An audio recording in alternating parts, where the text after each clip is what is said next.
and she started with 3 trap tokens down on enemy models, like beginning of the game. Oh, I don't. We're going right.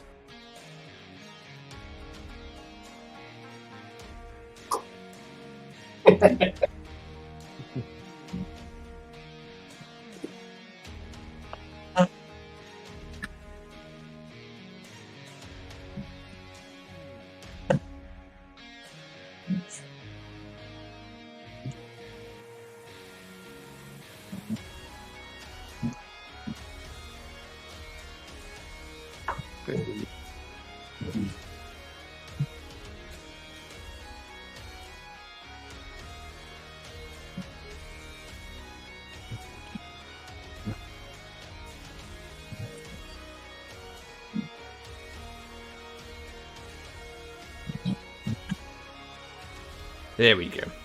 So the question is, what's going on in Warmachine? I've come back to the game. I played in Mark II, or I played only Mark III, or I'm new. Like we've got a bunch of new players in my local man. We've got like 4 brand new players, never played the game before, and they're like, "What's going on? Where's all this stuff come from?"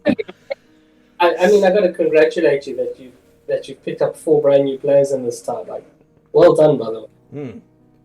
Yeah, we've been going like a good while, and it helps that like people that are playing all these other games that come to our club get to see essentially 3/4 of the club is taken up by Warmachine games. So it's pretty hard to ignore if you're setting up to play like Marvel or Star Wars or any of the Games Workshop stuff, and we get people playing RPGs and board games as well, and Infinity, but they can't like just ignore the fact that there's like 10-12 people all having a really good laugh, throwing dice across the table and playing basically a more technical and strategic sort of version of pretty much anything that's out there at the moment. So jealous. Yeah. So first of all, thanks Luke for coming along. Do you want to give us a quick introduction? Give us your brief Warmachine bio. What's the world of Luke like for Warmachine? Cheers for inviting me on. I started just straight after Gargantuans came out for the Legion one. Marking. I pretty much bought that as my second or third model. Got trapped into Legion, built up the Thane 1 theme list, played that for years and years, got told to play Veil 1, played that, got good, and then Mark 3 happened. I went off army training, but in and out, so I was doing bits. I started with the WTC. I think I did 2019. I missed out on 20. I was away, but yeah, I've done 2019, and then I've done the VTCs there and after with Team Wales. I've dabbled with cock. Yeah. Who hasn't dabbled with a bit of cock? That's what college is for. Yeah. I've got so much converters to still paint and rebuild. It's like untrue. Yeah, it's great. They're a great faction. I'd sell them off. So yeah, I'm just purely Legion. And Legion are pretty sweet right now. So it's a good time to be playing Legion. It's a great time to be a Legion player, really. So let's just go briefly into what we all know about Warmachine, right? So if you've not played it, if you're tuning in or if you're watching this back on YouTube, and you've seen it mentioned, Warmachine Hordes is for all intents and purposes one game. So you interact with both games. You play them alongside each other. So you're fighting with robots and sort of semi-futuristic soldiers of various races, alongside knights on horseback and creatures out of Nightmare and monsters and trolls and stuff like that.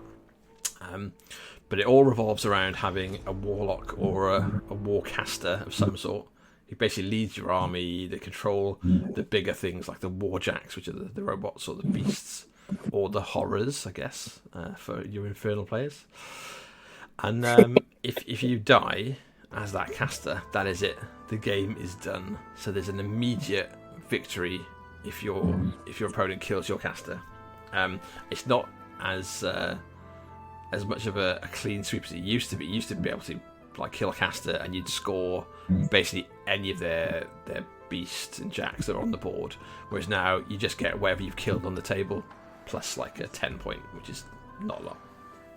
Yeah, but I mean, the thing to keep in mind there is that you win the game, and that's really the big thing. It's not like the old Warhammer tournaments where people would score, it's a 2,000 point game, and you sometimes tallied up your kill points so that a big win might be worth more than 2 draws. Like that. So a win is a win. Yeah, there's a couple of different ways to get the win. So you can win either by a caster kill. You can win by scenario. So there's a set point where if you're ever 5 points above your opponent, you win. And you can win on clock. So normally at tournaments, especially, you'll play with a set amount of time on your clock, and you'll have basically a chess clock. So you're tapping back and forth to each other as you're making your moves and stuff. If you run out of time, if your clock runs out, you immediately lose, down as if you've been assassinated, and you score the board as it is. Or you can win by ending the game. So the game is a finite time as well as the clock. There's also only 7 turns to play. So once you're done, you then finish scoring the elements. You score the scenario, you score points for killing things on the table, and you work out basically who's won based on that. So there's lots of different ways you can push to get these victories, and it can be that your army attrition's really hard. So you're making your opponent spend a lot of time, a lot of their resources to try to remove your stuff, and you're just jamming them in and going, I've got more time, these guys are more durable than you can deal with, and stuff like that. Or you could be looking at control, where you stop people from being able to interact with what they want to. But basically, like for the scenario, there's various elements. You have zones, it's like different shapes of zones that are scored by different things. So it's quite complicated, but it means that there's a lot to it, and you'll be learning, and you'll be like there's like a really high skill cap essentially. If you want to look at it in gaming terms, right? You might pick up another game where you go, there's some scenario elements, but you just sit on them and score. This is more of a case of you sit on them, but then you have to make sure what's interacting, things can contest it, things can mess with you. I think one of the really things I like about it is you've got these multiple paths to victory, which means, so again, if you're coming from, say, some of the well-known, say, GW games or something like Kings of War, the likes, where your game plan is very simple. Okay, Kings of War, not quite, I'm overstating it there, but typically it's who kills the most of the other guy's stuff. Yeah.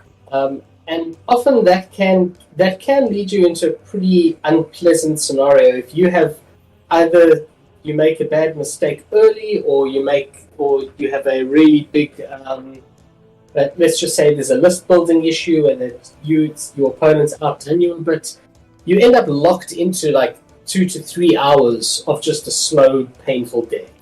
Yeah. And the really nice thing about Warmachine is because you have these multiple paths to victory, you can look at it and say, look, I'm not going to win the attrition fight. Exactly like we were chatting about our game at the Sherwood Steamroller. There's always another route to go down. So like if you look at your opponent's list versus yours and you go, right, I've made a bad choice, or they've made a particularly good choice, and this game is not for winning, you can go, well, I can always try to make my game plan instead of how my army would normally play. You can instead go, I'm going to try to go for a different victory. So my army that normally tries to kill you, like your army, and grind you out, is instead going to basically try to focus on killing your one linchpin, your warcaster, and winning that way.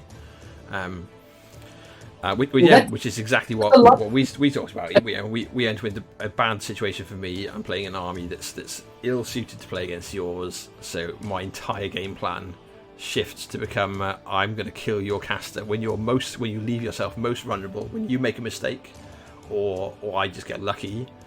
Suddenly it's on, and that's how I end the game, and I basically have to buy time to do that, which is really cool. And the other thing that obviously I just remembered is there's traditionally you'll have two lists. So rather than turning up to an event and you go, this is my army, you turn up and you go, these are my two armies. So it's from the same theme, the same faction, so the same baddies, the same goodies, whatever.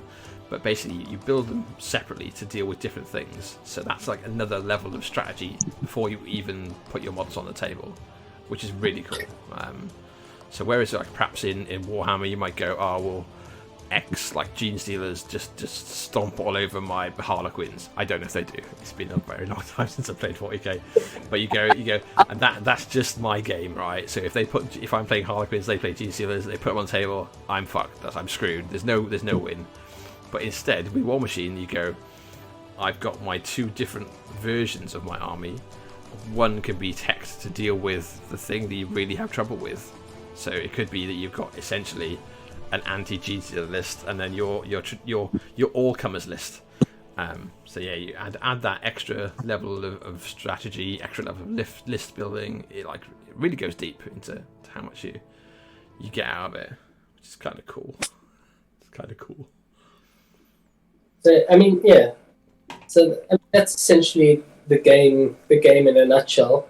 What else sort of drives it there? So your timing, you're still looking at, in tournaments you go to about 2 hours a game, and that's nice and enforced by the clock. Yeah. So that's the thing. A game night, tournaments. Some people will practice without clock, just when they're new with an army, or some people play with like a loose clock when they're practicing against mates and go like, well, let's try to enforce the clock just to make sure our game time doesn't run too long, but still have it there as like a soft cap. And then some people likewise the other way around, so they'll practice with like a lower clock just to try to encourage them to play faster, so that when they come to a tournament, they'll have their first 2 turns done in like 5 to 10 minutes, and your opponent, if they're perhaps not as practiced, might be looking at you going, I've just spent 20 minutes on my first 2 turns. And yeah, you already have that clock advantage, which becomes a psychological and like an attrition advantage. So lets you sit back and make better choices, whereas the other opponents can be like, I'm now 10 minutes down. After the next turn, I'll be 20 minutes down. So they'll be worried about their clock running out, while you've got more time to make better choices and go, like, this is where I want to take things off the table. And they'll be like, well, forced into essentially making bad decisions or bad plays because of the time element. But it also means that you can go rock up to club and go, I'm going to have 2 games tonight, rather than I'll have 1 5-hour game of something. Which happens. The best thing about that is, so certain 40k, there was one of them, was like the Orcs a while back, and he would spend like an hour and a half on just his turn, so that he would theoretically like the win if he killed like a certain amount. Yeah. And then just stop his opponent from like taking a turn. That completely gets nullified. And there's always that slow play element is still like a real thing in 40k and AOS. Like I've seen people like club members have gone to events and gone, yeah, this guy's slow playing, so essentially they'll spend like an hour doing their turn. You'll do your turn. They'll spend another hour doing their turn, and at which point the round timer will be up. The TO's got to move them on and go, you guys haven't got enough. At which point they go, well, I'm in this like advantageous position.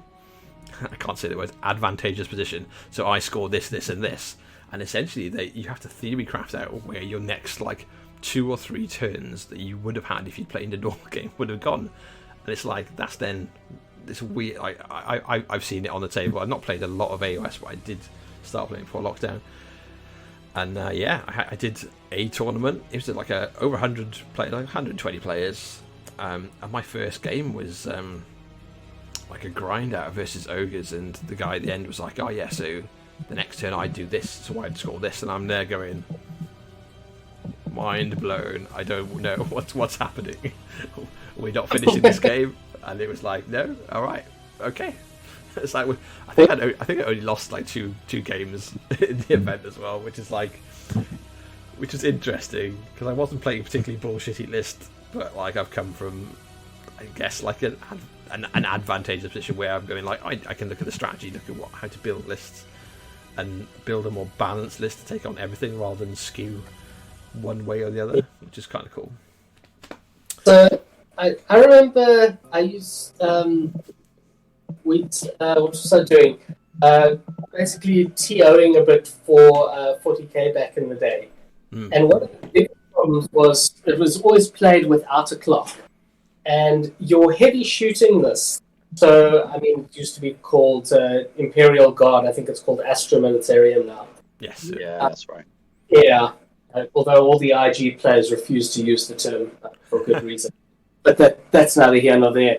But when you had players who were playing shooty lists like that, they often, if they slow played, they had a massive advantage because it would take 3 turns to get into combat with them, and if they could waste, most of the round timer on their first 2 turns when they've got a huge advantage, the game not going its full length actually was a way for them to, and in my mind, really dishonestly get a huge advantage in the game. Yeah. And there was no way to force them to roll their dice quicker or anything like that. Yeah, it's a weird thing. Like I've seen it going from predominantly Warmachine and then dipping into like a bit of 40k, a bit of Age of Sigmar, and gone.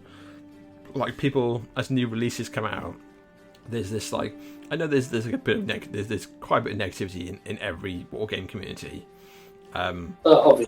But like, yeah, if you're playing Warmachine and your worst problem is what Archon is the hot shit right now, go and play Age of Sigmar when a new book comes out, because Jesus Christ, like, so I was playing Tzeentch when I first started Age of Sigmar, like the last edition, and the book just came out. I always loved Tzeentch when I was playing it as a kid, so I was like, that's what I'm going to do.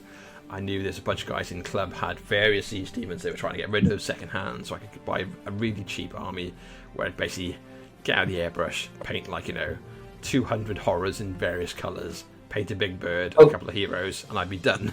So like quite easy to do speed wise, because I didn't realise when I started all the events are like fully painted.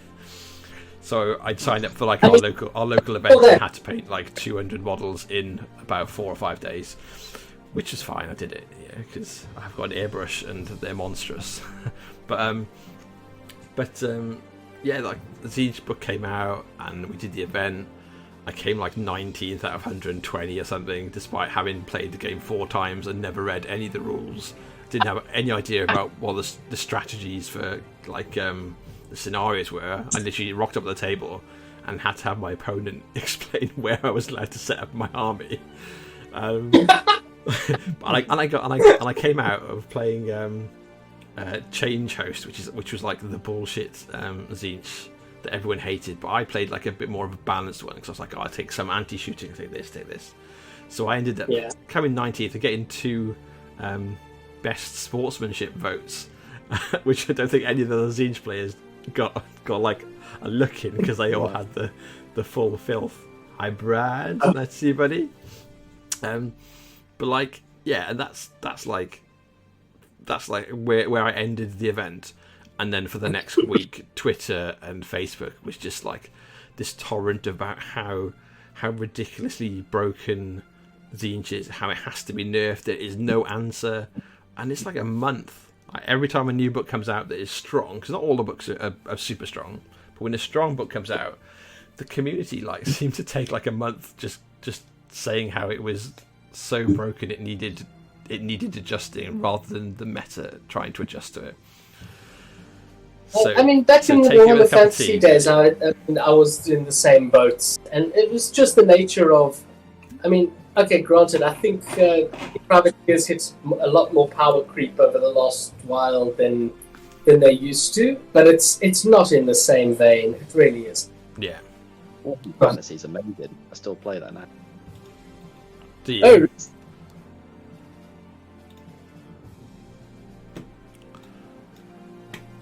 Right then. What was So, that? Sorry. I was going to say, what are you playing in that? You're playing the older versions, aren't you? Which still people do, which is it always seems cool to me. Yeah, I'm trying to get my coming back. annotation tool to work, and it's not. So that's where the game is at the moment, and like I said, there's lots of interesting elements to it where you've got your list building, you've got the snot, and then you've got your time limits to make sure your game isn't going too long, and then you've got your multiple victory conditions, which is cool. Yeah, Brad, ask away, buddy. Yeah, so we've just covered essentially like the very basics, and we're just going to start to talk about a bit of who's who for Warmachine. So if you're new, especially, or if you come back to the game, we're going to just do a quick rundown of what every faction is, kind of thematically, I guess, in War in Order, because maybe I won't forget a faction like I did last time. and then yeah, basically we'll go on and see what people have got to add, really, because I think it's a really helpful thing. Because I've seen it. The reason why we're doing this one is because a lot of people are coming back to the game. Like, we're seeing it in my local meta. We've got a bunch of new players, but we've also got a lot of old players who've not been playing. They've played Guild Ball and Marvel and various Games Workshop games for years now, and they stopped playing for various different reasons, but they've come back because they're seeing people having a load of fun, basically. So, and much as people lament that some things are a little bit out of balance, the game's really solid still, especially compared to others. Definitely. Oh right, yeah. Well, it's a good question. It's Brad's asking. So running this the whole Chaosborn stuff and streaming games, playing games. What's the most interesting list builds I've seen of late? But yeah, we'll come back to that if that's all right, Brad. We'll stick a pin in it. I'll try and remember. We'll go through each faction now, just between the bunch of us. I'll give you a bit of a rundown. So if you are coming back into the game, there's obviously some people are coming back and going, what are Infernals? What are Convergence? If it's been a long while. Yeah. So who wants to start with Signar? Oh. the post one of the poster boys, right? So if you imagine if you're not into the game, Signar are basically the closest you get to being good guy humans, I would say. I think that's fair to say, would you guys? They're very much like. Aren't these the guys that enslaved half of Imran and basically, Menoth and Kador exist purely as factions that escaped slavery under Signar? Well, let's not dwell on the past too much. I don't know. I think, yeah. Like I didn't know that. I imagine the Kadorans and the Menites might want to dwell a little bit. But I should point out, this is not a lore show. I know like bits and pieces, but this is more of like the game world, I guess, talk.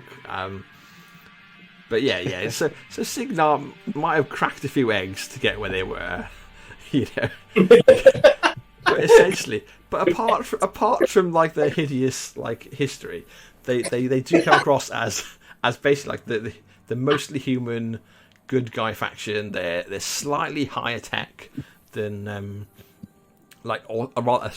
slightly higher tech aesthetically. So they've got lots of like electricity sort of nodes and sort of this like pseudoscience behind them. But there's like lots of knights and sort of shiny, very robust but high tech looking warjacks, the robots. Yeah.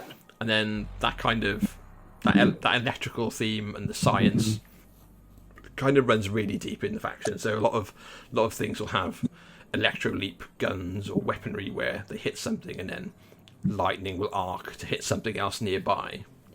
So that's kind of where they're at. There's lots of knights, lots of mechanics, and various I guess like science sort of units. So you've got like electro, what are they called, the guys that like set up the different like triangulation points to send like lightning attacks in that go with Nemo, things like that.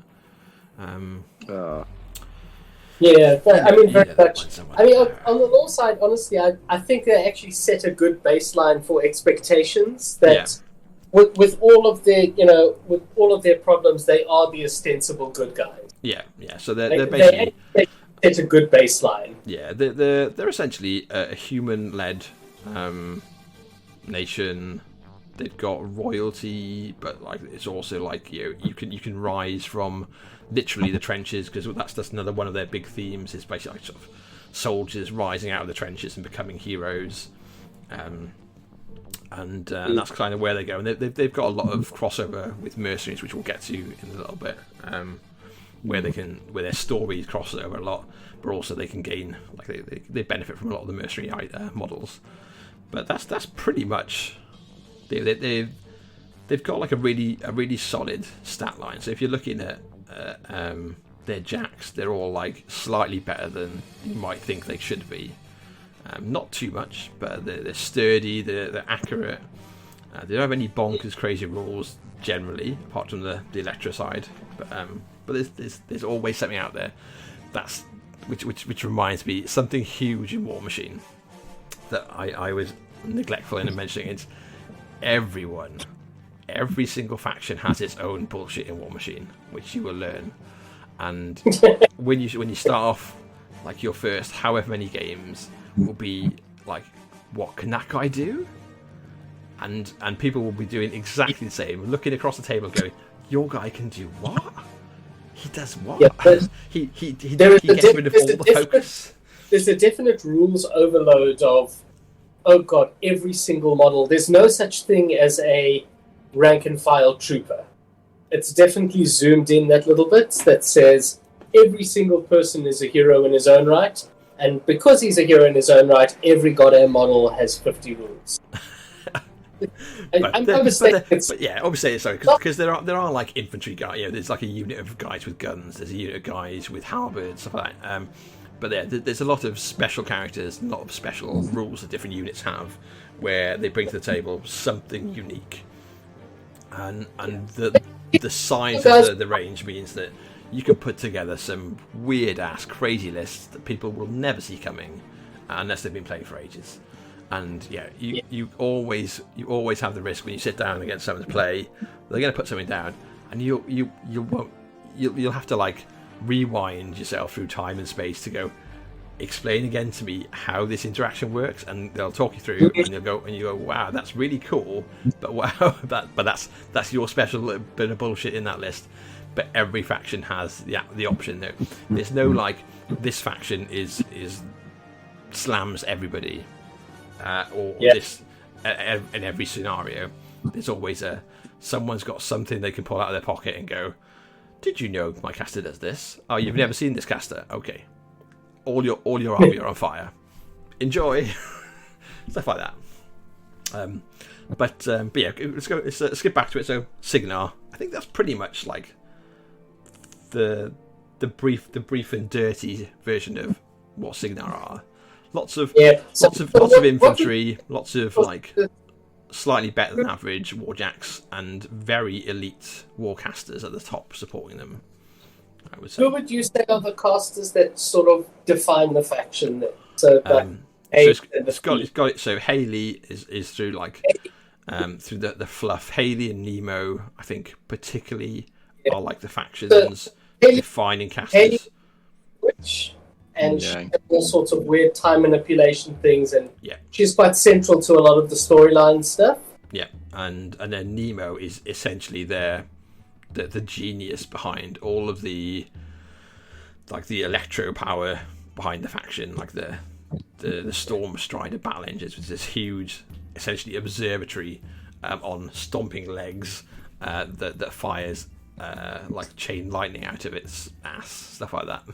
And he again keeps on turning up in the lore, in like various points of history where things are important, going to happen. There's Nemo's there, helping to push the right agenda.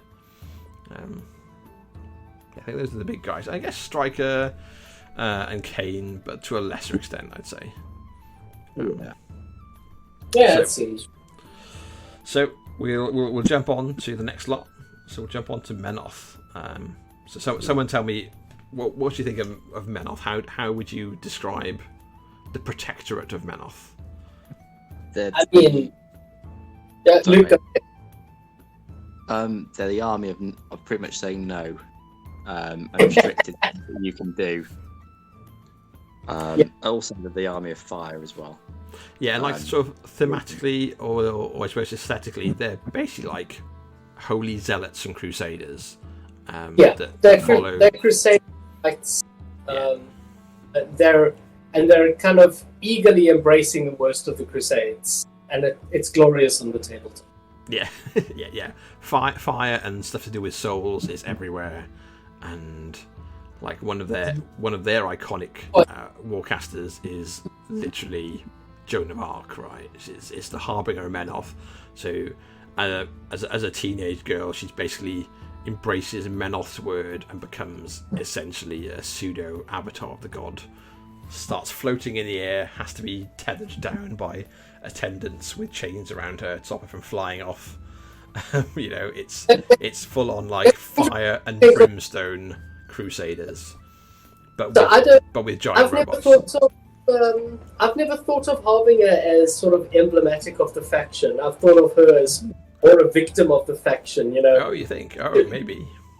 She should be the one ascending, in some sort of holy rite. And she's literally been chained down like a balloon because they want her for warfare. That's another way to say it. For me, it's the zealots that have always defined Menoth. Yeah. So it's Fiora and Resnick. Resnick, who is literally going about crucifying his foes or anyone who countermands him. Yeah. Leaving a kind of trail of they call them wrecked in Warmachine, but it's basically leaving crucifix on the roads. Yeah. It's pretty non-PG.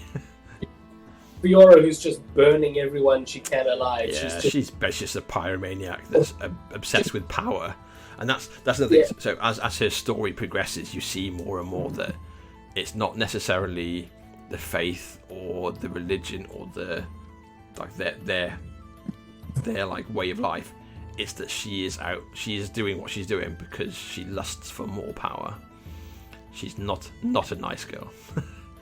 No, not at all. But yeah, I think Luke though hit on the head. The Protector of Menoth are very much a faction that's like there to deny you. So if you wanna shoot them, they have a unit called the Choir of Menoth that will sit behind their warjacks and sing hymns at them that will make them immune to being targeted by non-magical guns, or make them immune to be targeted by spells.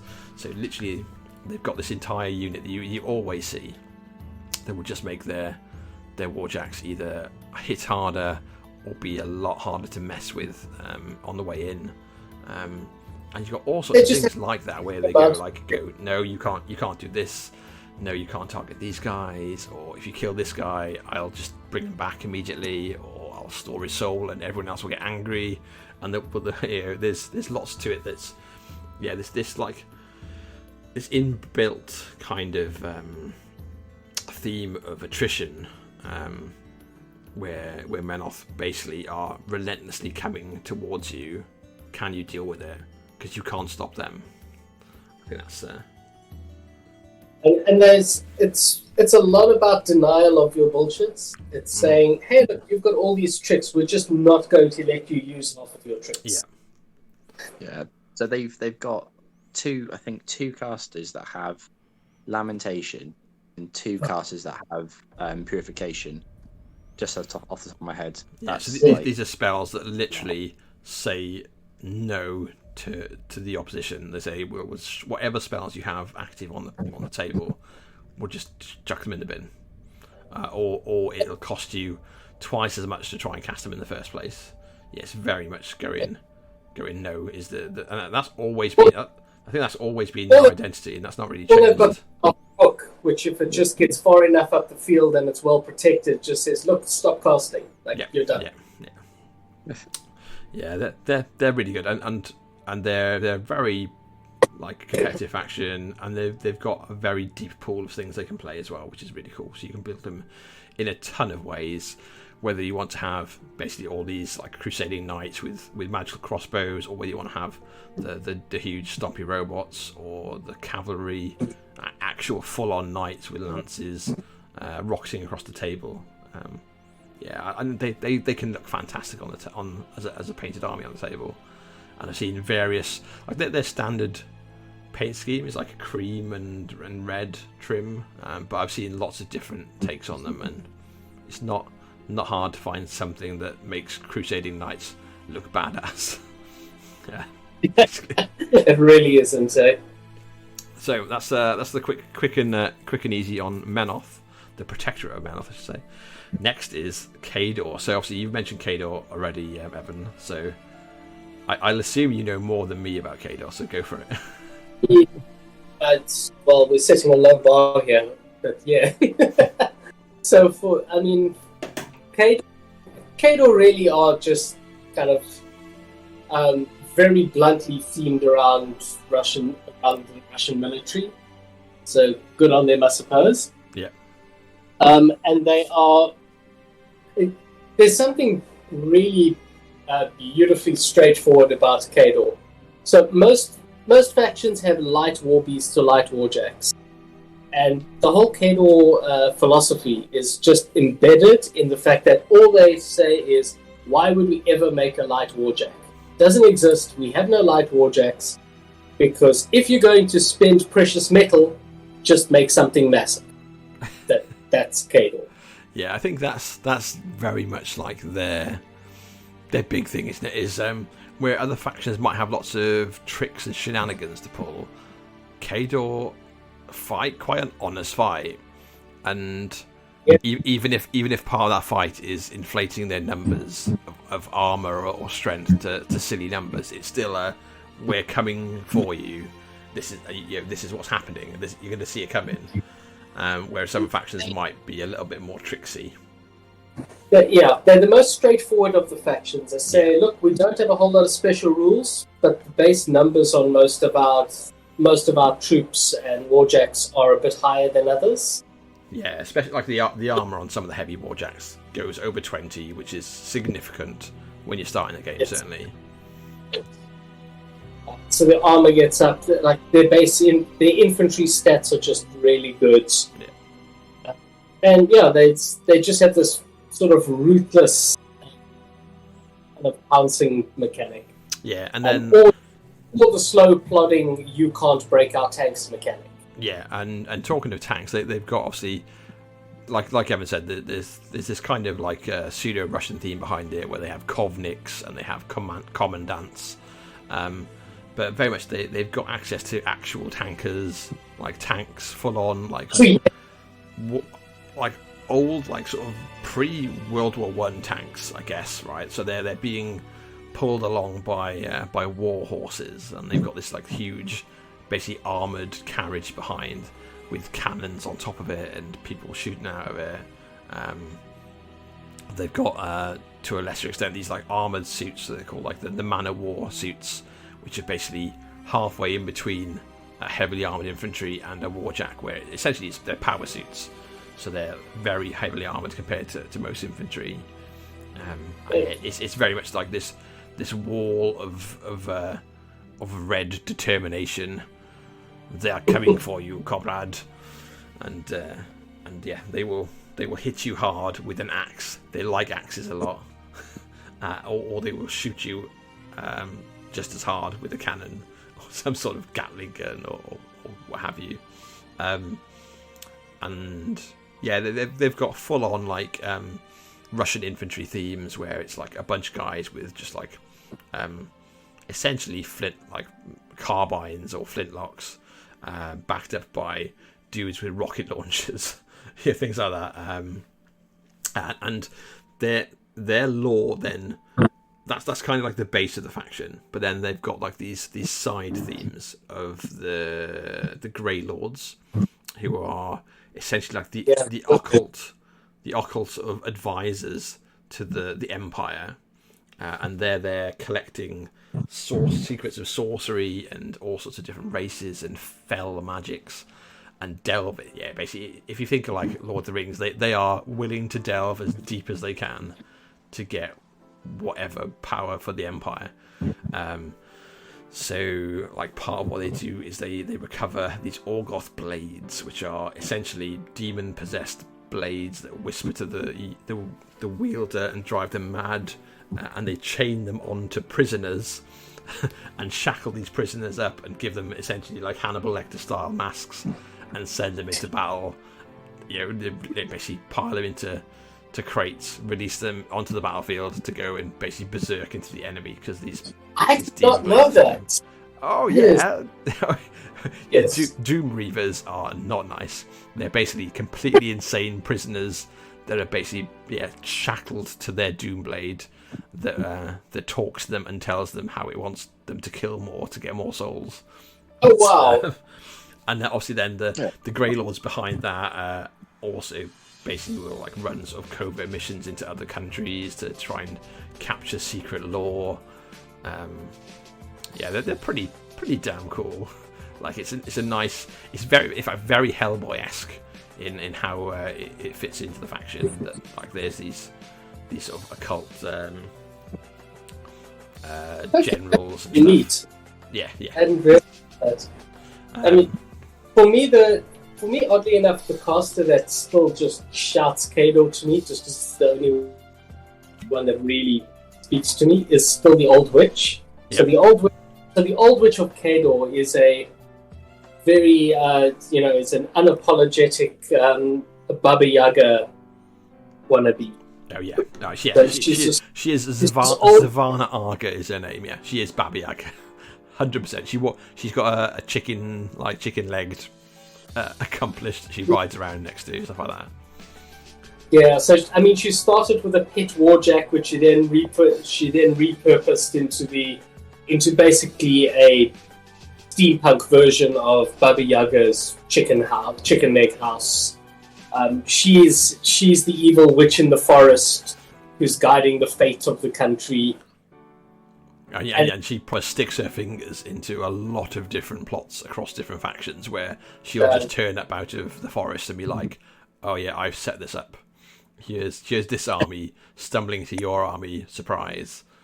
But the reason why isn't necessarily immediately apparent. It's because like somewhere down the road she's seen something will happen, so she needs to intercede now to make it happen the way she wants it to be. Stuff like that. Yeah, she's a really cool character. Yeah, the villains of a lot of the other factions will see her coming and like, you know what? We're just gonna back off out of her way. Our plans can go around. Yeah, and like in the lore, she's very much is like the crone. She is like the powerful entity that no one really knows how old she is. She's always been there, always like lurking and meddling in the affairs of man and other creatures beyond. Yeah, she's definitely a cool character. Definitely very iconic. Yeah. So that's Kador. That's lots of armor, lots of guns, with a side bit of crazy magic cult on the side. Can I put one thing in? Yeah. About Kador. So you hear about the old witch, but I think the biggest cast that actually pushes Kador is Karchev. Just because he's the only caster, I might be completely wrong now, he's the only caster who's actually in a warjack. And his lore is really, really cool. He got tortured by Grix for years. Yeah. Yeah. Karchev the Terrible. That's it. Yeah. And he is, guess it, he's a Grey Lord. So he's like some some crazy like delver into the dark arts. So as things have happened to him, he's basically built himself a suit. So if we go from a suit of armor, he's essentially a warjack. So I'm not sure how much flesh is left of him, because like you see his face and his head, but like I'm guessing it's like that and his spinal column, a bit like a Borg queen, and that just gets inserted into the warjack. And so his story is pretty cool. That he's basically been all over the place, he's been ripped apart and rebuilt suits. And his current incarnation has just gone through a right kicking at the hands of one of the Infernal masters. In this great battle we'll probably get to, he gets completely smashed apart.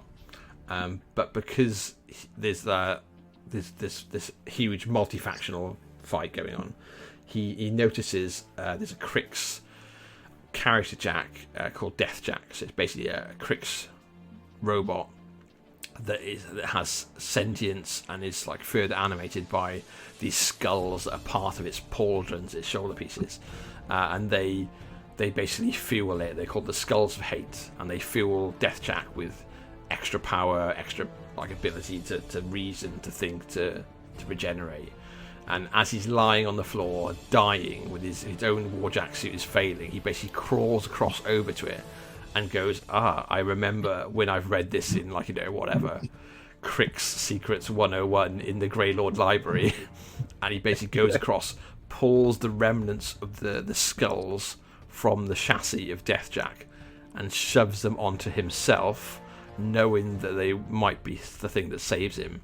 So it basically fuses this basically undead robot like essence and soul with his own, and it then starts to rebuild him. So he gets back up. So he's no longer just Karchev. He is Karchev and Death Jack as one.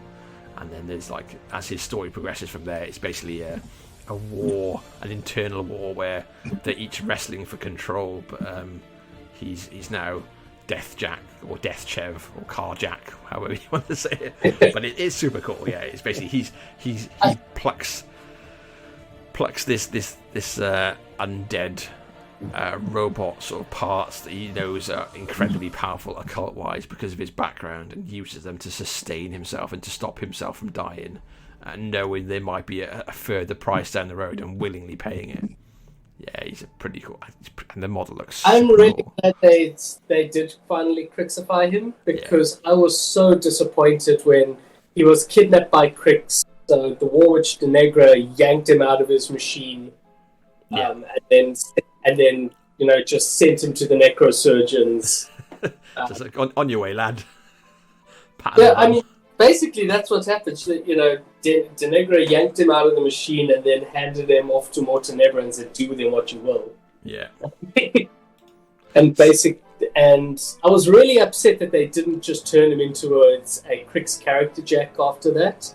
Yeah. I thought that would have been the coolest thing they could have done. Instead, there's sort of half-assed rescue missions. Like, come on, guys! So much call in the community for so long to make him into a colossal as well. But I think they've done like a fantastic job with the story, and then how the model looks and stuff with this fusion of Kador and Crix character and machinery. He's the man in the machine. It's hard not to love him. It's really cool. Yeah. He's one of the things. One of the players that's come back to the game in my local area. Was always a die-hard Kador player. I think his last Warmachine game was against me in Smogcon, when Smogcon was in London, in the posh posh hotel in the Radisson Wardian. That was in Guildford. That was 3 years ago. No. Before then, it was the Radisson Blue and Wardian in Heathrow. So it was like marble floors and colonnades everywhere. It was a very swanky. But yeah, we had a great game. But basically, he just fell out of love with things that were happening in the meta in the game. But as he was demoing Marvel Crisis Protocol to me the other week, I was showing him pictures of Death Jack, and he was like, I need to come back. So he is. So good on him. Anyway, but that seems like an awesome segue to talk about Crix. And you said you've got a bit of a bee in your bonnet about Crix. Oh, yeah, the story of Crix, and I think the story of Crix also is really a lot of the. It sums up a lot of wargaming literature and backstory. Yeah. So a lot of people are very, they speak very highly of wargaming's backstory. I'm a little more critical, but it's always told best in vignettes, really. Like here's a small story of the world told through the eyes of the experience of this person. Yeah. So 5,000 years. They insert stupid number of years before the current gaming time. Yeah. It was a druid of the circle. Was rising through the ranks, but not fast enough for his liking.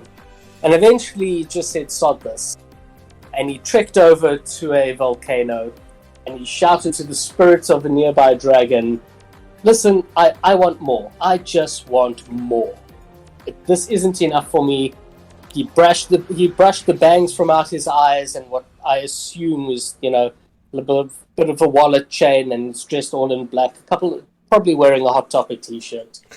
And then he looked into the volcano, and he just let out a cry of "Leroy Jenkins," and jumped into the volcano. Now, at this point, anyone writing the story with any sanity just says, "You know what? Let this be an abject lesson," and just lets him burn up in flames.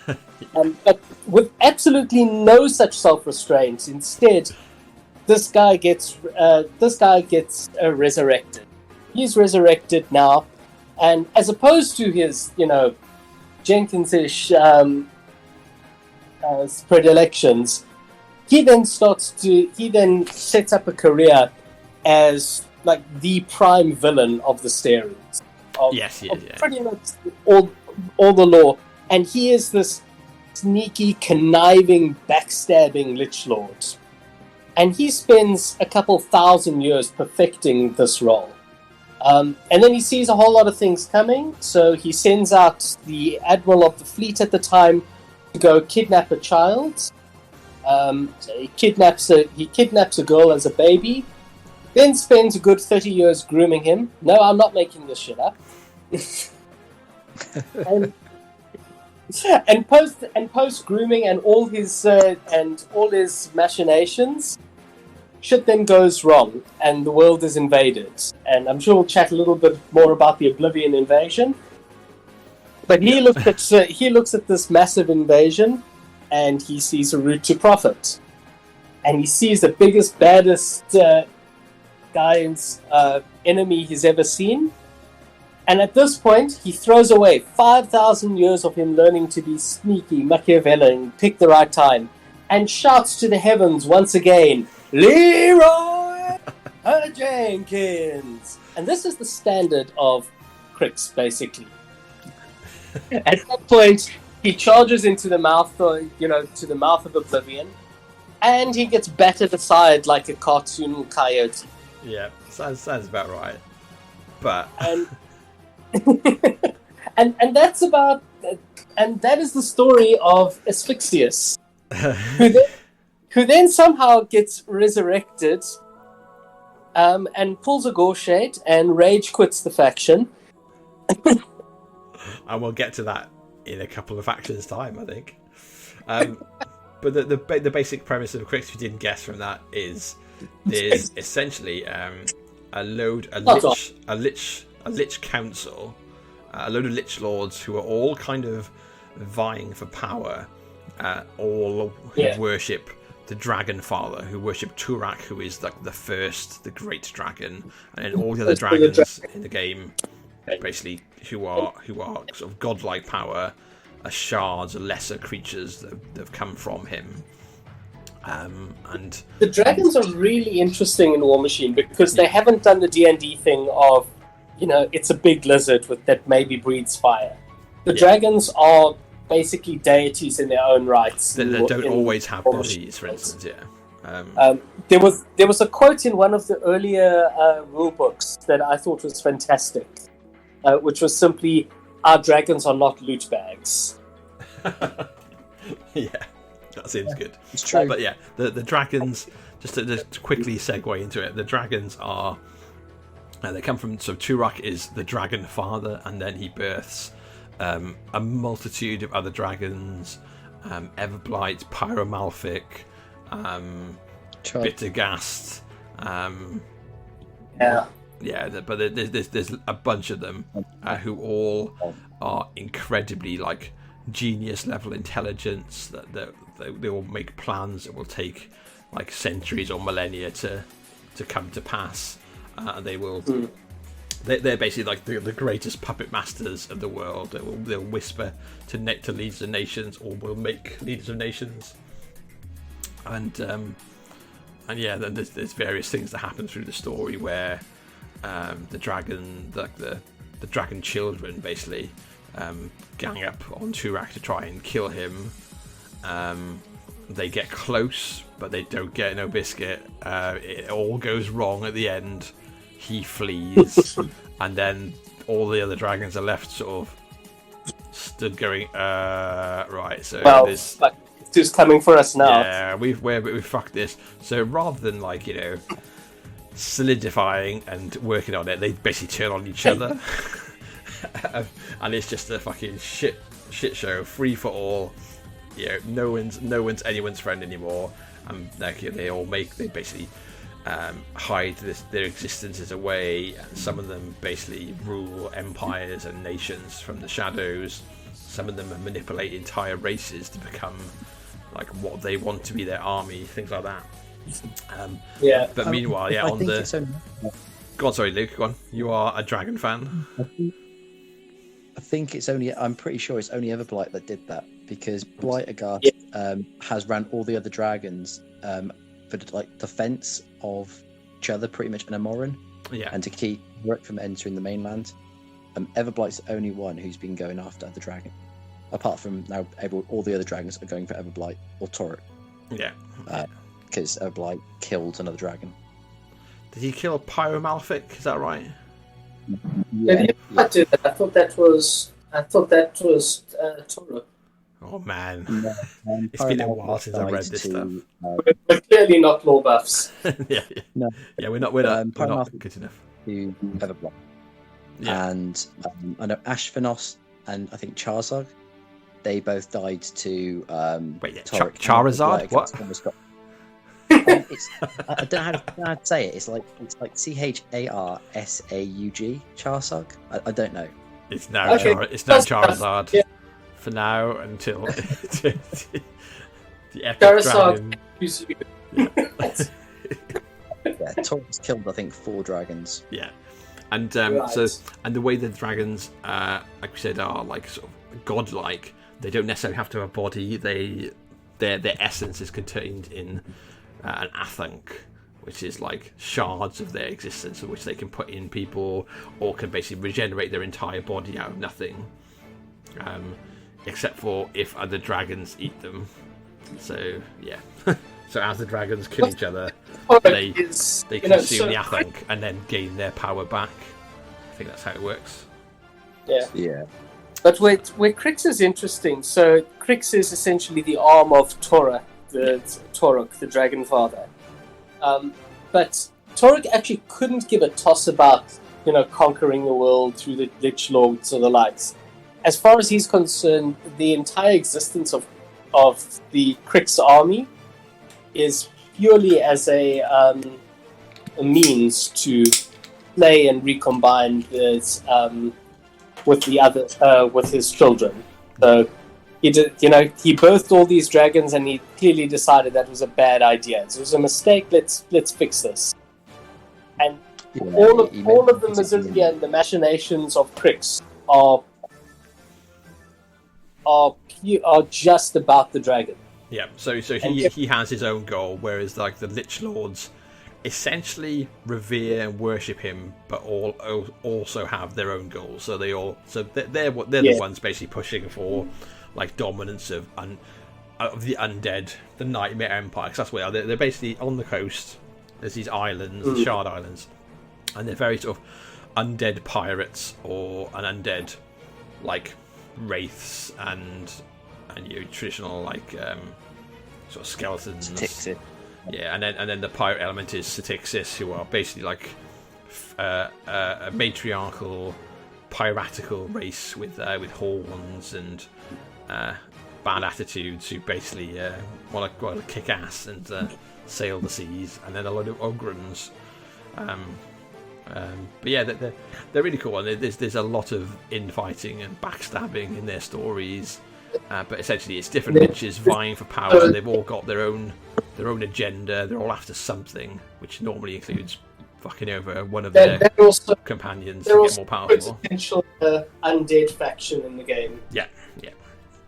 Because everyone loves a bit of undead at some point. And I'd like to point out, by the way, that while every other faction in the game are just a bunch of racist dickheads, Crix is the only cosmopolitan faction in the game. Very open. Yeah, there's gobbers, there's trolls. They'll take trolls. They'll even take, they'll take in anyone. Yeah. Yeah. It's just a shame they can't play undead as openly as they used to now. Going like their playstyles. Well, at the moment, right? So there's still plenty of people like Sai, who plays in Hardlock, very much plays like the old style Crix list, which is he'll play with like 30 or 40 Bane Thralls coming towards you with a bunch of support, and then if you can grind through them all before like you lose on clock or scenario, then he's got one of the Gorshades behind who feeds and brings them all back. He goes, "Congratulations, you've just killed 30 Banes. They're now back there. Can you now deal with it again?" Probably not. It's a nightmare. It's really strong.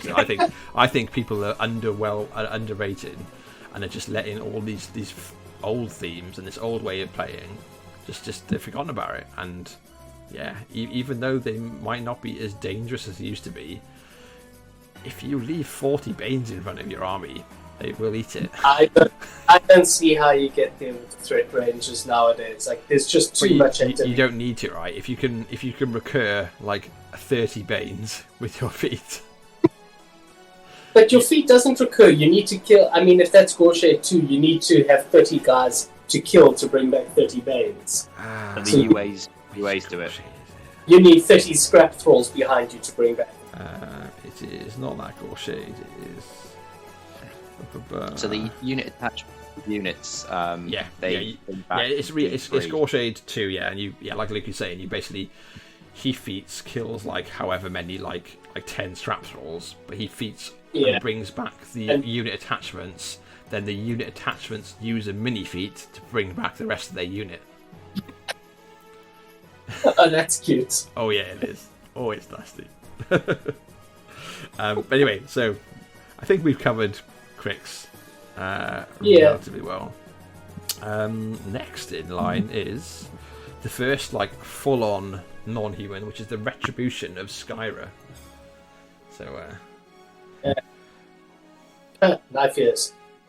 Luke has got a lot of experience against Retribution in the last couple of months, right, Luke? Yeah, I've had a fair share of it. Yeah, don't get me started on wave serpents. So they're pretty much race of elves, and they worship. They don't worship. They have two gods. It's Skyra and Nissor. Skyra and Nissor. I was a proper Retribution player. Do you want me to take over? Yeah, go on. So the nation of Ios is the nation of elves, and they basically they're higher technology than all of the races around them, and they're essentially in this huge valley, but they've built these humongous walls and gates to lock themselves in. Except they know they're a dying race, so more and more. And their children are born without souls. They're born with black eyes, no souls, and it's because their goddess Skyra is dying. And she's dying because humans are casting magic, and humans were never meant to have magic in the world. And just the mere act of them casting a spell takes something from Skyra. And every time a human mage or human warcaster or whatever casts anything, essentially, it's like saying you don't believe in fairies. Like every time a warcaster casts full throttle, somewhere an Iosian elven child dies or something. But yeah, basically, it's that they're slowly dying, and they're not sure what to do. They're becoming more and more insular. But there's a faction inside of Ios called the Retribution of Skyra, who are essentially terrorists. So they're basically elves that are not obeying the law that's been set down by the Elven council. They're leaving the borders of their land, and they're going out, and they're going to hunt down and kill any human spellcasters they can find.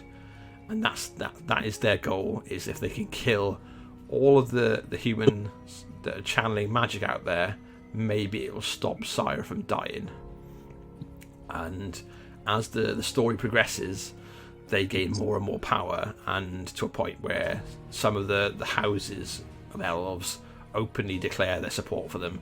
So they go from being a fringe, terrorist group of hunters roaming beyond the borders, killing human sorcerers and stuff, to an actual thing where they become essentially the nation, where the different houses all have the different things. So there's certain houses that basically are there to build the warjacks and the battle engines. There's certain houses that are there to train the best soldiers, and that's where the Retribution comes into modern days. They've gone from being the outliner, this cult of magic using assassins, into a full-grown. We are now the army of Ios. We are on the march, and we'll do whatever we can to stop our god from dying. But it turns out it's not quite as easy as they think.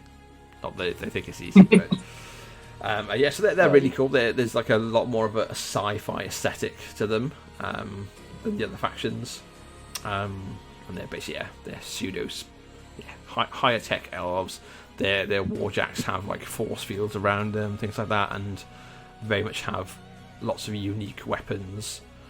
So their warjacks might have a gun on their shoulder that if you hit, you make a little vortex and pull everyone towards you, or they might have one that just sort of sends you flying, or lots of different options.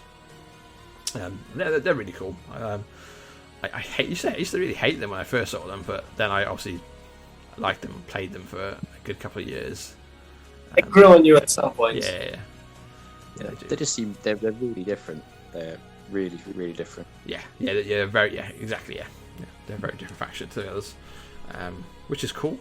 They're very elite infantry and elite warjacks. They all have slightly different abilities, so lots of tricks to call on, and lots of really good long range guns and things to throw down the table.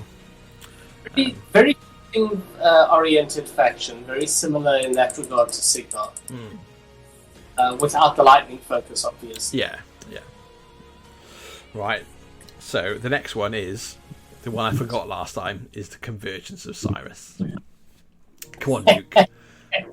You were on these guys long before I did. So yeah. All right. So it's pretty much they're a secret organization that has for years and years and years existed, and they are the highest scholars. They're the cleverest people, pretty much, and it's a cult, pretty much. And they're underground. They've got a cipher and an enigma machine as well, and it pretty much tells them what's happening. And they ask questions, answers it from.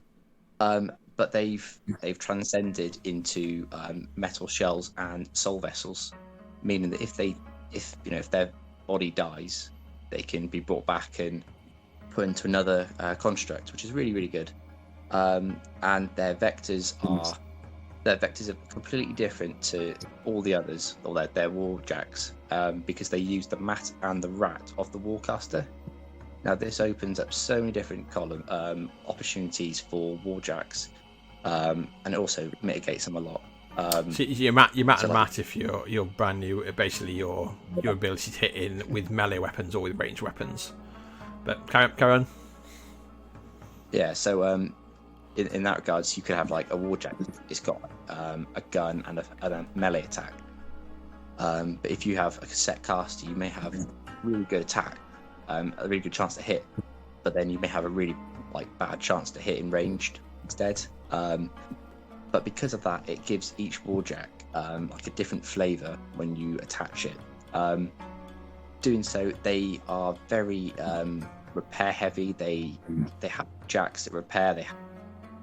They're like the Cock Choir, Convergence Choir, which are they hand out like Pathfinder. They repair and they give magical weapon. It's like a counter to Retribution's Choir. They're very different, very, very different. Their feats are great. Just trying to think now. And they're probably one of the hardest factions to play, just based on the fact that you're allocating focus. But yeah, they use a different. They're the first of the. Yeah, they're the first of the limited factions. So there's a smaller pool of everything in the faction, which Priority Press were clear about from the start. They've said they won't have as many casters, they won't have as many options, but they'll be flexible. And there's always something a little bit different about the limited factions, and Convergence's one is they have a slightly different mechanic for using their jacks. So most jacks basically power up points of focus, which they can use to do various things, and they can be allocated more by their warcasters, whereas Convergence jacks are called vectors, and instead, so they don't generate any of themselves, but their warcaster can basically pass their focus to one of their vectors, and then as it spends it, inducts it, so it passes it along to the next one. So they can load up like the first vector with 3 focus, for instance, which is the maximum you'd have normally, and it uses its focus and then passes it down to the next one. It uses that same 3 focus, passes it down, it uses it all, passes it down, and then they finish off by passing it back to the original model, who's a battery, who keeps it for the next turn. So essentially they've got this ability to fuel all of their jacks with very minimal power. They're recycling their resources. Yeah. And all of their models are kind of named for what they do. So like there's the reciprocator will reciprocate and hit you back or something, and there's like the eliminators will do you a point of auto damage to try and eliminate you, and things like that. There's like the conservators have shield guards, so they conserve other people by using their shield guard. What's the inverter will knock you down. It inverts you, which is all. But like a lot of people don't see a lot of the faction on the table. They only see like the very best stuff. There's a lot of tricks and a lot of ways to play the faction that people don't necessarily see. But it's very and similar to the Retribution. They're very high tech, but in a different way. They're kind of like cosmological steampunk, I'd say, right? Lots of clocks and gears, but also like astronomy cosmology.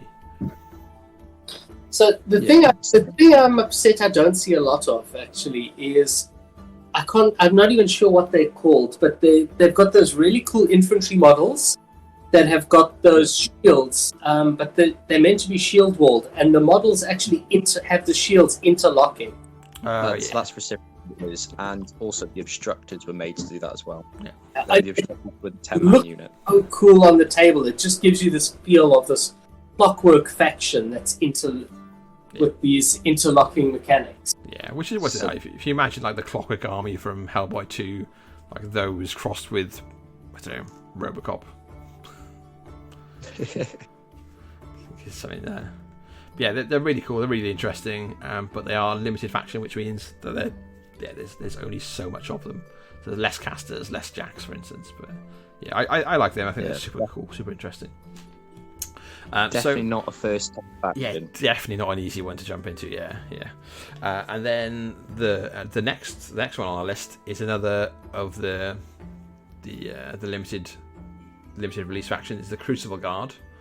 So these guys essentially are like the is it the Laelese freedom fighters? Yeah, pretty much. So Lael, which is like basically like a nation that was taken over by Khador, conquered.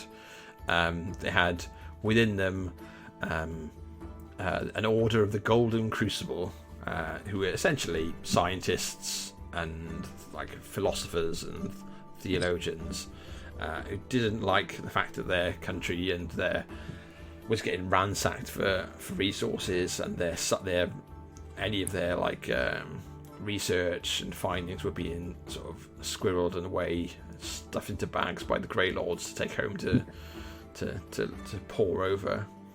So they became a bit more militant. So if you imagine, they started off as very much like pseudoscience. They're very similar in aesthetics to like a bunch of the Mercenary Jacks and the Signar Jacks, but with a very alchemical and science sort of feel to it. So they have literal alchemy units of alchemists who are literally like dudes in full on like leather lab coats, throwing vials and jars of like bombs basically at people. And then that's kind of evolved into a bit more of a Resident Evil theme, where they've got like failed experiments, who are basically like huge hulked out people who can basically warp and mutate in different ways depending on what's more advantageous on the battlefield, and a bunch of psychics who are basically super fueled by various drugs in their system to perform other acts to help the army. So they're super cool. I really like them. They're really nice to look at. They're different enough that they aren't just an easy swap for Signar, for instance. Yeah, I think they get a nice space there. The Mad Alchemist is a really interesting look. Yeah, it's unique enough that it definitely scratches a very different itch. Yeah. To basically the other two big range factions, which would be Signar and Retribution. Yeah, all significantly different enough, basically, which is nice. I don't think there's a lot of point in this delving into them too much. They're a limited faction, but they do have really cool, really strong options. They've got trains as their battle engines, railless interceptors, which are essentially trains, obviously without rails, as you can imagine. They're just covered in cannons and rocket launchers. So their jacks are very much ranged, heavy, and then they've got various units who again are ranged heavy, but some who want to go in are basically like huge hulking experimental guys or dudes in huge bulky armor that are basically like protected against if you throw acid or fire at them, they'll shrug it off or be completely immune to it. That's the other like thematic thing for them, I think. Yeah, I think the coolest one of the lot's the one you missed out, which is they got guys that they got the rocket fighters. Fighters. Yeah, I'll mention that. They are absolutely, yeah. So essentially Rocketeers. So they are units and solos who are basically a bit of like a throwback to sort of old style superhero films, I guess, where you have like the Rocketeers, where there's dudes and girls in rocket packs soaring over the battlefield. Some of them have got pistols, some have got rifles, and I think most of them have got bombs, gravity bombs that literally like just fly over you and just drop them on you and fly away. Yeah, they're really cool. That's definitely a part, like one of the themes of the faction is that access as well, which is cool. They look good. I like they've got a Jekyll and Hyde caster.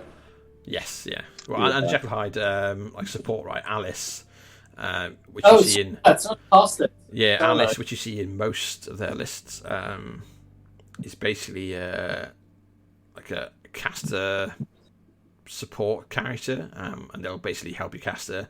But at some point, they can go into Hulk mode and become big Alice. So they literally like they drink something or inject something and become a hulking combat beast rather than a helpful wizard like Yeah. cachet, which is kind of cool.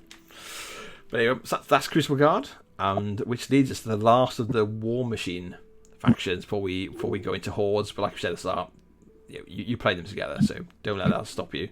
But the last of the Warmachine factions at the moment is Infernals. So this is Evan's bad boy love child. Is on the thumbnail or Madamos. So go on, tell us about the Infernals, Evan. Wax lyrical. Everything bad guys. They're the first. So gameplay wise, they are the first something mechanic I've seen in a war game that actually works well. It's. I don't feel it's overpowered, although there are a lot of people that will disagree with me on that. But it's very cool. You get to summon monsters into the table, and they are unequivocally the bad guys. Like there's no. Oh yeah, there's no pussyfooting around it. Yeah, there's no middle ground of, well, this person was abused as a child and they want to get rid of. Like, no, these are the bad guys. They've come literally here to fuck your day up. Why are they here? You know, the closest you could come to justifying them is saying, well, no, they're not really bad guys, they're tax collectors. And it's really hard to, define the tax man as the good guy. So lore-wise, essentially, there are different courts or different lines of Infernals, and however deep in the history of the Iron Kingdoms, which is where Warmachine is, the Orgoth, which are invaders from across the seas, were able to harness magic and basically conquer the entire continent, and the human gods were like, we're getting fucked. One of them said, I've got an idea. Let me sort this out for you boys. So Thamar made a deal with the Infernals, with one of the lines of Infernals, and said, I want you to give humanity magic, and that will allow them to basically fight off the Orgoth invaders. And Thamar managed to convince her sister Morrow, that's right, yeah, I think, that this was a good idea, and this was like, she just needed to sign on the dotted line. They'd give humanity access to magic. They could get rid of these horrible infernal living Orgoth. Small print didn't really tell her sister that perhaps it was from a different line of Infernals. Anyway, so that's what happened. They signed the deal. And the price was they would return in whatever, like 1,000 years, to reclaim a third? Yeah, 1/3 of humanity's souls. 1/3 of humanity's souls as the price, which would be the tithing. So deep in history, the humanity started to awaken with the power of magic. So they started to have wizards and sorcerers. They were able to utilize that to create the first cortexes, which are the things that give warjacks like sort of pseudo sentience, allow them to animate these robots and power them through their warcasters' magic. And then they built the first colossals, which were essentially just humongous Jaeger-sized versions. And this essentially meant they kicked the shit out of the Orgoth and kicked them off the island and said, bugger off. And all was well in hand. And then obviously humanity became, like, as you'd expect, they were humanity, so they fractured into various nations and went around their own history. Fast forward to essentially modern day Warmachine, and these Infernals turn up. So people have been dealing with Infernals for ages, and they're basically like bargain sort of contract based demons. rocked up and said, "Oh, the bill's due." Yeah, and they basically turned up saying, it's time to pay your debt. And everyone went, what debt? What? And so then we just saw that unfold, and that is like the Oblivion storyline, which is essentially like a big story arc. There's stories for, there's sort of scenario play and stuff, but essentially it's like, as you see it, there's people from every nation are ousted or oust themselves as infernalists and go, oh yeah, we're on these guys' sides, and then infernal horrors start coming out of the shadows around them, and they're like, oh yeah, we're here to take this outpost, or we're here to take this city, and oh, by the way, a third of you are all gonna die because your souls are due. Sorry. Oops.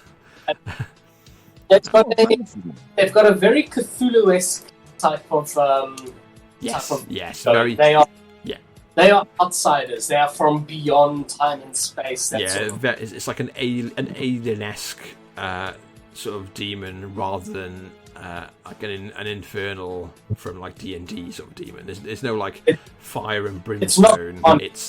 It's tentacles and worms and eyeballs and stuff like that. Which is kind of cool. I think the model range for them is fantastic. They look super cool. They look super fun.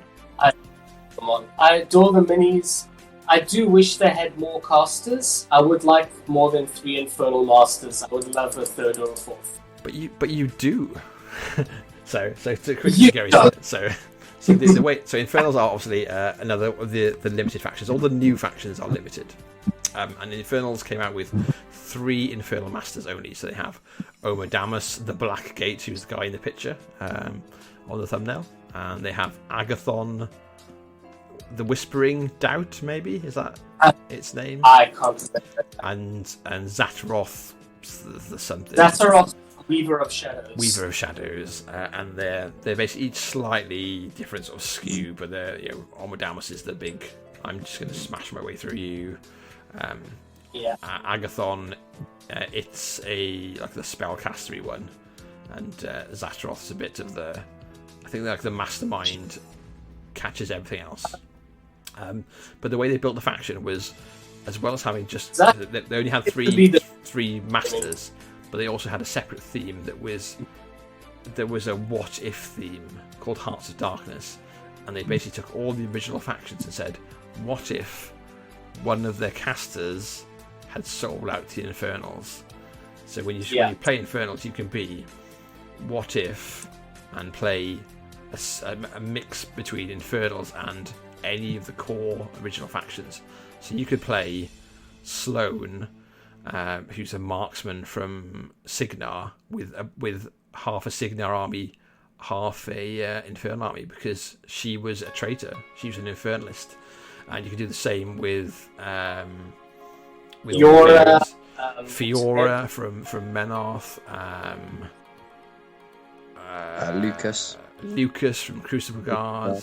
Yeah, but it's all really interesting. They're not as powerful on the table as playing just an Infernal Master, because the Masters are super cool and super powerful. But it's an option there, and it's a really cool like story option as well.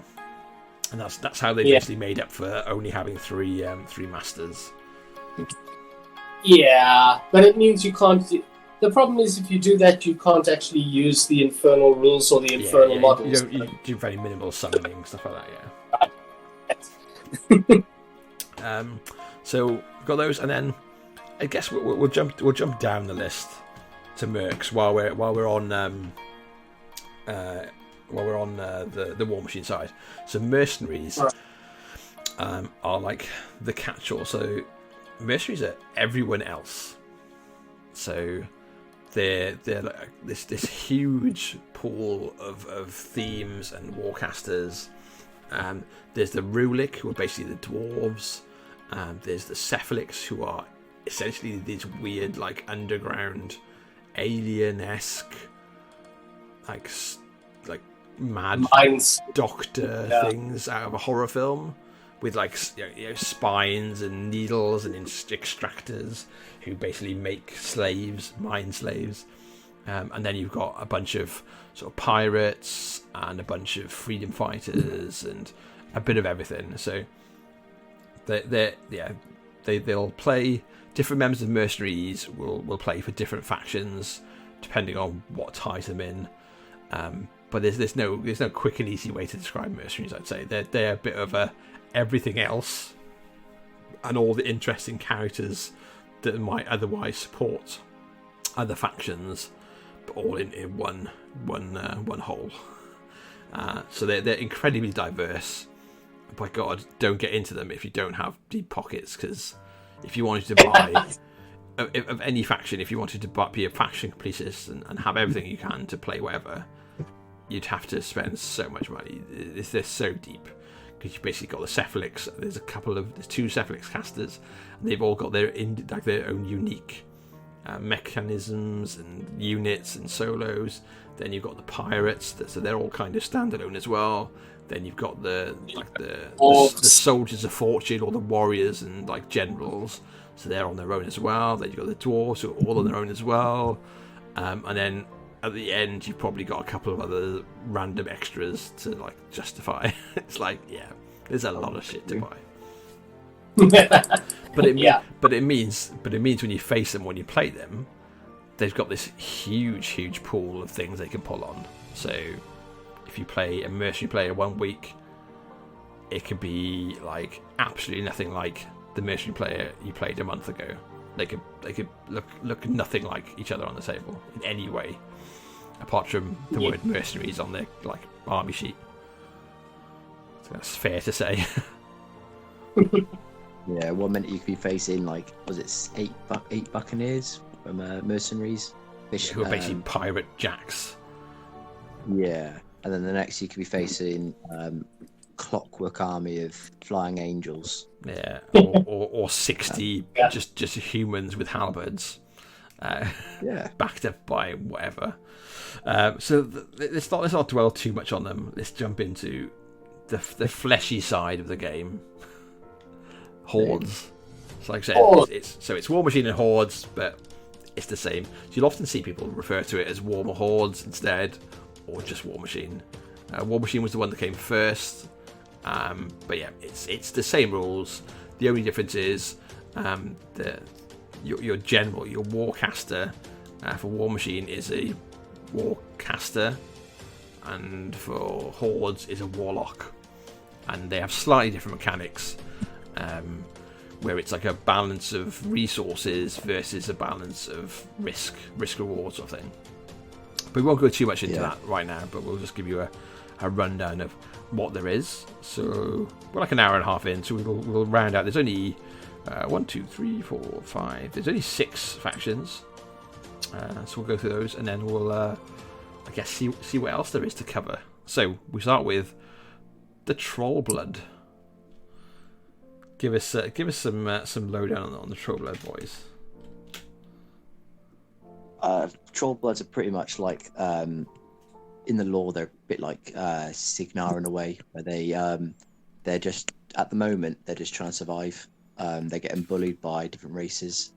Oh, their story is just like they've been shat on from every direction, right? Yeah.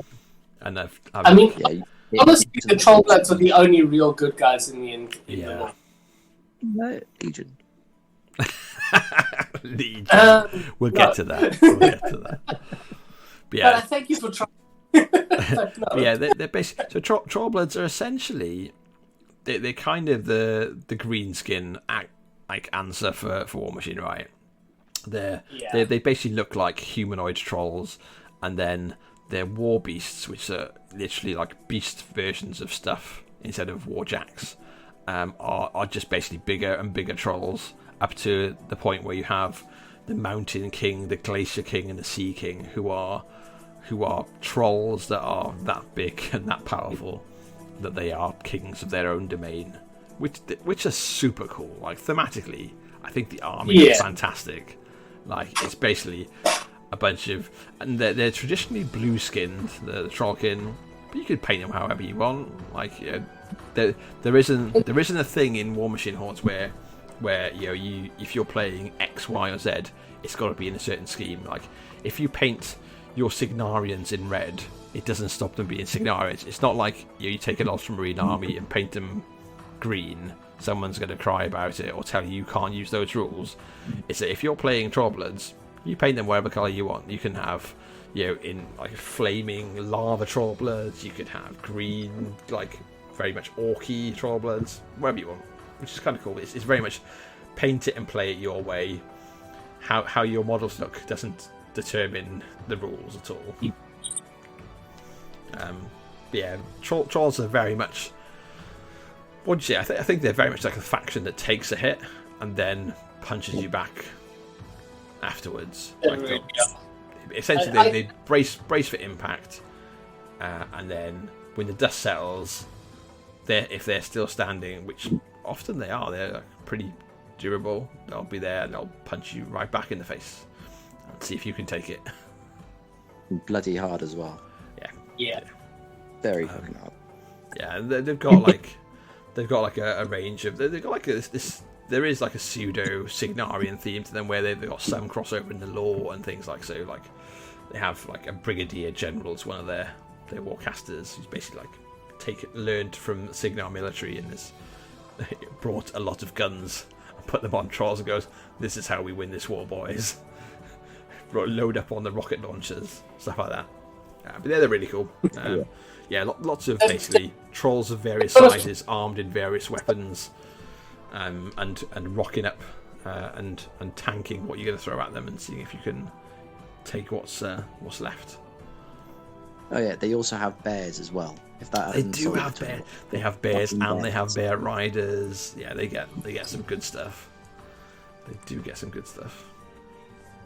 I really like the sort of tribal feel they've got. They've got this abused tribe going for them. They're the native tribe that's just being abused by everyone who's trying to come in and take their land. Yeah, and they've got obviously they're all tartan clad as well. So they've got this like Braveheart versus troll crossover. It's a very Braveheart vibe they've got going. Yeah, they are literally just after freedom and a home. And they just keep on getting kicked from all sorts of directions. And then when they think it's all right, someone betrays them, and they're back out on their asses in a swamp, going shit. Yeah, they're the only good guys. Everyone else has some answer for. Yeah. Right. Let's just jump straight into the next lot, who are probably one of the strongest factions at the moment. Is Circle Orboros. So these guys are essentially druids, high magic druids who animate stone circles and stone creatures and different beasts of like the deep woods to basically come and kick the shit out of everyone in civilization, right? I think it's worth pointing out these are not wood elves. These are not wood elves. Yeah, these are basically dark druids who worship like the devourer worm, who basically want to destroy civilization in its entirety and revert the world to a primordial form where magic and nature rules with like dominance and doesn't live in harmony, lives eating each other. Oh yeah. It is unapologetically like the raw power of nature, and they bring Tharn, which are like this devolved race of humanoids who will eat your heart and gain more power from it. They're more like the nasty shit that come out of the woods than any frolicking Legolas sort of hybrids. And I mean they're bringing like mutated goats. They're bringing freaking werewolves to their got some really awesome stuff in there. I really love the circle. Yeah, and as I said about animating stone things, they've got lots of wolds, which are their construct war beasts, which are essentially animated stone circles and stuff like that, or humanoid stone constructs that will like lumber forward and then can channel magic from their own casters. and do various things, and they'll grow trees in front of you, and they'll teleport around, and they're a very tricksy faction, very control-based faction, I'd say. Do you remember the big rock guy from Neverending Story? Yeah. What if he wasn't a pussy? Basically, that's the Wolves. Yeah. Or what if the rock monster wasn't just going to sit there and do nothing? Yeah. Or from Hellboy, the forest god. Is that in Hellboy 2? Yeah. Hellboy 2 is the forest god, which is basically like the huge tree and rock thing that gets summoned in the middle of the city and starts smashing the shit out of thing. That's the sort of thing that Circle would bring to bear to a fight. So yeah, they're super cool. They're really interesting. Their range is very wide. Pardon me. So they've basically got their actual druids with their spellcasters in like black clad robes. So they're called blackclads, the druids. And then they've got the Tharn, who's the female Tharn are a little bit more light and athletic and acrobatic, and they'll like be running around throwing spears at people or riding on wolves. And then the male Tharn are a lot more brutish and will just run at you, eat your heart, and then go carry on. Literally, they practice cannibal magic. Yeah. And then they've got obviously all the constructy things, the wolves, including like bringing stickmen up who can spray like these attacks against you and like just create more and more in every turn, teleport things around the board. Yeah, there's lots of control and lots of tricks to the army, as well as lots of options, which is cool. But yeah, that's Circle Oros, and very, very scary at the moment in the game. But yeah, they've probably got the most powerful caster, which is Kruger 2. Epic Kruger is probably the top runner for the strongest caster in the whole game currently. But you know, that's the guy. Right, there's someone at the top, and he's the guy to beat. Right? He is the guy to beat. Yeah. Yeah. So both of you can rein in your hard-ons. The next one is Legion of Everblight. I am an ex-Legion player, but I still love them. But these guys both have been playing a lot of Legion over the last couple of years. So you go for it. I'll sit back. Too much. Okay, I'll brace yourselves. No, I'll throw a little bit. But if you want to play an army that has dragons in it, yeah, and you just play this, you've got a wide range of models. You've got different races. So you've got the Ogren, which are like they're like big trolls, ogres, pretty much. They're all. Then you've got the Nit, which are elves, which are like the Retribution elves, but like a different family. They live in the up north, in the snow and all that. And then you've got like Striders and Banshees, which they've been affected by the dragon Everblight. It's called a blight, which affects what they do, and it can like take control of them, or it can even kill them. So you've got a wide range of essentially models. It slowly mutates everything, doesn't it, that it has contact with. Yeah. What do you want to say, Evan? Right. No, it's exactly that. That's what. So the blight basically, like if you actually look at the models, you'll see they've got like almost looks like crystals growing out of their skin. That's crystals and spines, and then the beasts, like Luke said, you can actually play a dragon. You can bring archangels, which are huge dragon monsters, and then Everblight essentially crafts his own creatures, his own beasts, to be his army, which are kind of a cross between, somewhere between like Geiger-esque and dragons, I would say. Yeah. Good, yeah. Yeah, it's basically like these eyeless, pale-skinned, like creatures with mouths full of fangs, that obey the will of Everblight and his warlocks, like without question. Yeah, they're really cool. They look really cool, and they're very, very pretty bunch of monsters, basically, I would say. I think unlike any other faction, they're actually the only ones that make their own war beasts. Yeah. Yeah, and because obviously that's blood and flesh. Yeah. They're basically they are the creations of Everblight, the dragon, who is who they all serve.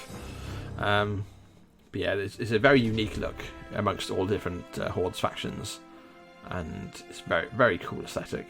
And again, you paint them as you want to. So you know the studio scheme is like these pale skin and sort of dark carapace bits of armor.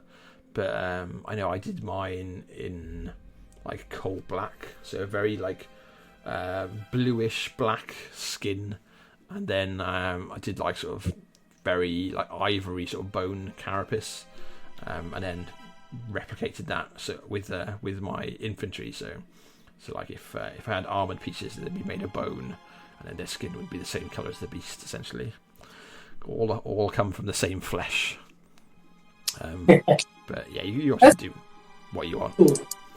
But yeah, they're really cool. They're beautiful lot of models to paint. I would, and there's some really like easy to get into faction, I think, for some of it. But obviously, it got a very high skill cap as well. But we'll come to that sort of thing in another week. I think we've got planned another tier list to talk about, where we're gonna look at basically getting into factions, how accessible they are, how good they are for new players. But for now, let's jump on to the next lot, which is Scorn. Which, my God, these are a bunch of misfits. I mean, I'm the wrong person to talk about Scorn. I don't understand it. So the Scorn Empire are essentially like this kind of. There's a bit of Eastern influence, there's a bit of Roman influence to them, like aesthetically, with like their armor and stuff, and their naming conventions, like they have Praetorians. But essentially, they're from like these desert lands, and they're kind of like halfway to being undead, but not quite. They're like emaciated, sort of grey, like almost. Yeah, they look like a bunch of elves or old men who are almost ready to die. They're dehydrated from the desert that much, and they're picture them as ankle hands. Yeah, and they're basically like this sort of caste system that ends in the arch dominers and stuff like that, and it's an empire. But all of the beasts they use are basically like shackled and chained, and they're slave beasts. So they enslave these titans, which are basically like four-armed fighting elephants, which are like stomp across the battlefield and do all sorts of craziness, and various other horrific beasts they've found, and they've sewn eyes shut and mouths shut and basically whip them to do their bidding. They're a very non-PC race. Yeah, these guys are definitely not good guys either. They'll take your body and basically mutilate it to their purposes, and when they're finished, they'll take your soul and they'll fuck that up in an all different way too. And like lore-wise, their most sort of revered heroes, they'll preserve their soul in basically a terracotta or a body. They basically make these armies of immortal guardians and stuff. And the more impressive you were in life, the better the body you'd get. So a bit like you can imagine these constructs all looking exactly the same, marching together. They're all like the souls of ancient warriors. And that's like another one of their themes. So, but yeah, they're really cool models though. Much as they don't sound like nice guys, they're really cool, really thematic. Lots of interesting monsters. But yeah, there's this whole Roman Far East sort of crossed with necromantic sadists. There you go. I think that's the Scorn Empire. I think that sums it up quite nicely. Like, and a bunch of these. Really, they've got the Tiger Riders though. Oh yeah, the Ferox. Yeah, basically like They're cavalry with like spears and shields riding saber-toothed tigers. And they've got a gigantic Hydra, this desert Hydra that is absolutely beautiful, cool model. Yeah, literally like is one of the gargantuans, so one of the biggest monsters you can get, and is a Hydra, and just sort of bursts out of the desert. So it's like one of its abilities is basically just causes a sandstorm around it, so it makes it hard for you to hit things around it with ranged weapons because in the middle of a sandstorm. It's kind of cool. Yeah. And, yeah. So let's jump on to Grimkin. Ooh. So this is your baby, isn't it, Dan? It is, but I'll let Evan because it's also been Evan's baby as well. So I let him. I mean, I have too many babies, so feel. So the short is it's another one of the limited factions. So there's less casters, less options. There's only like three heavies. So I'll start off with lore because I love the lore for the Grimkin. Nightmares come to life. It's very remember fairy tale-esque. Remember we were talking about. The idea was that the old witch, Zavan Ark we talked about earlier, saw the Infernals were coming, so she had a good idea to bring these things, the Grimkin, out of Urkane, out of basically like the other world, the afterworld, to come and basically do their thing to try and take a bunch of Infernalists off the world before the Infernals came. So what they are is, they're a bunch of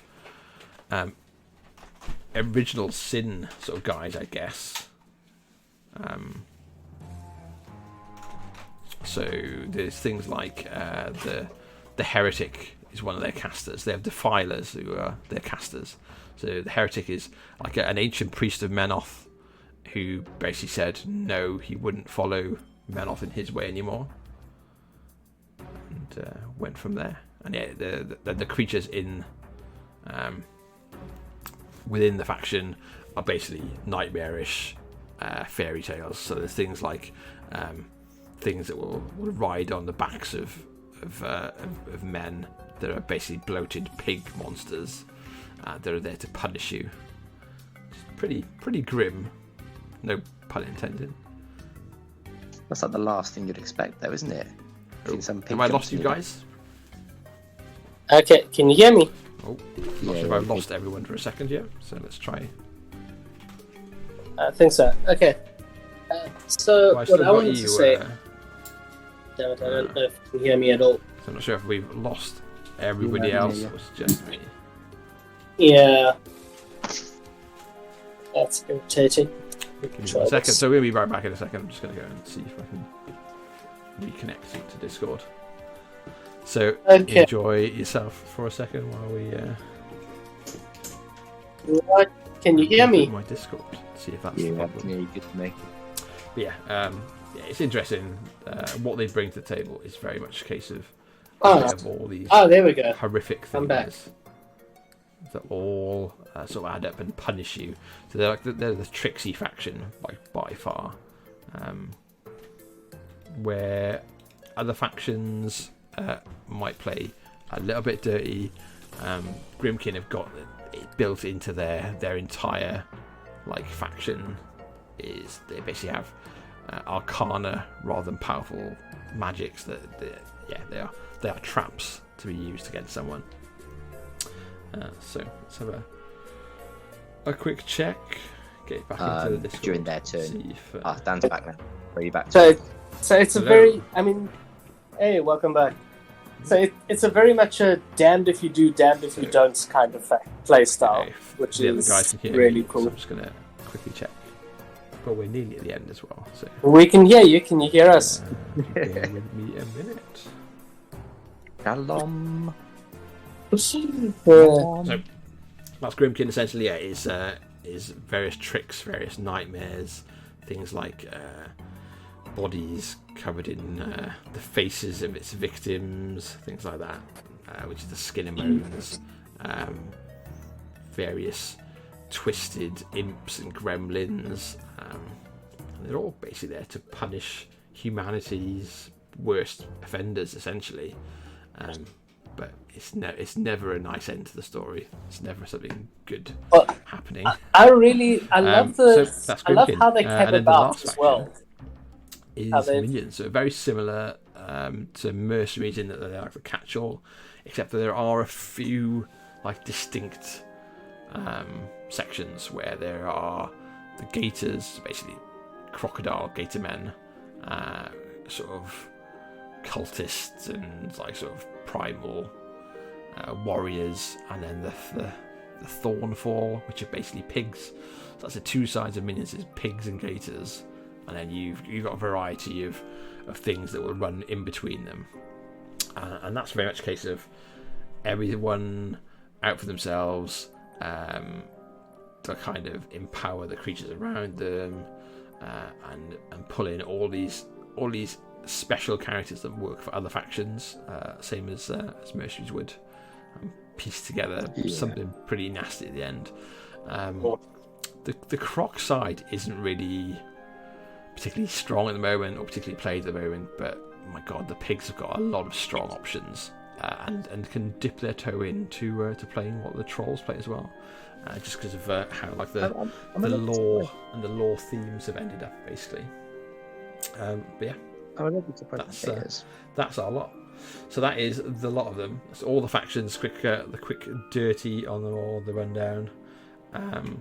As we've got in some audio problems with the other guys. Not sure if the other guys or me, because my music is also turned off. We'll call it there. So Brad's asked a question. So what I might do is put up like a post tomorrow and do a bit of a Q&A, I guess, and see what people want to ask. There's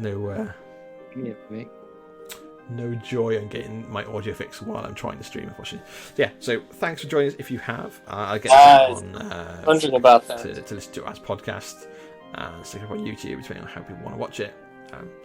And I will hopefully finish the new overlay. So next time we might actually have pictures for everyone we've got talking. We'll see. It's a work in progress. I've got a busy time at home at the moment, so you have to forgive me. My lovely wife has been in hospital for a week and has just come home, so I've been looking after our 3 and 4 year old on my own, and our puppies and our cat. So it's been a busy week. I've not got much done hobby wise, but yeah, I want to get to you this, guys. So I'll leave you with that, and hopefully we'll see you for another one next week, and we'll try and run some sort of Q&A, but probably via text on the page. So feed them social media gods for me if you would. I really appreciate it, and we'll see you for the next one. Bye, guys. Yeah, very great stuff. Very cool. Yeah.